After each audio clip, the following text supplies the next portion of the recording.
तुम्हाला माहित आहे का मित्रांनो, फक्त 80 वर्षांमध्ये डोडो हा पक्षी पृथ्वीवरून पूर्णपणे नाहीसा झाला. पण का? तर ही कथा सुरू होते आजपासून 40 लाख वर्षापूर्वी.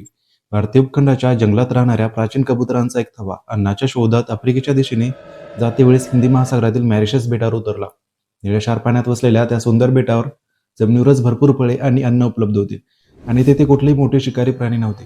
त्यामुळे ते पक्षी कायमचे तेथेच स्थायिक झाले. लाखो वर्षाच्या उत्क्रांतीच्या प्रवासात त्या कबुतरांचे शरीर जमिनीवर राहून राहून आणि भरपूर अन्न खाऊन मोठे आणि लठ्ठ झाले आणि एका नव्या प्रजातीचा जन्म झाला, ज्याचं नाव डच प्रवाशांनी नंतर डोडो असं ठेवलं. त्यांचे पाय जमिनीवर चालण्यासाठी जाड आणि मजबूत झाले. त्यांची चोच कडक फळे आणि बिया फोडण्यासाठी मोठी आणि आकड्यासारखी बनली आणि उडायची गरजच राहिली नसल्याने त्यांचे पंख सुद्धा लहान झाले. पण मग इसवी सन 1598 मध्ये सर्व काही बदललं. डच प्रवासी प्रथमच मॉरिशस बेटावर आले. त्यांच्यासाठी डोडो सहज मिळणारा अन्न होता. तो उडू शकत नव्हता आणि वेगाने पळूही शकत नव्हता. त्यामुळे शेकडो डोडोंची शिकार केली जाऊ लागली. माणसांनी आपल्यासोबत बेटावर उंदीर, डुक्कर, कुत्रे आणि माकड हे प्राणी सुद्धा आणले होते. डोडो जमिनीवरच घरटी बांधत असल्यामुळे या प्राण्यांनी डोडोच्या अंड्यांना आणि पिल्लांना खायला सुरुवात केली.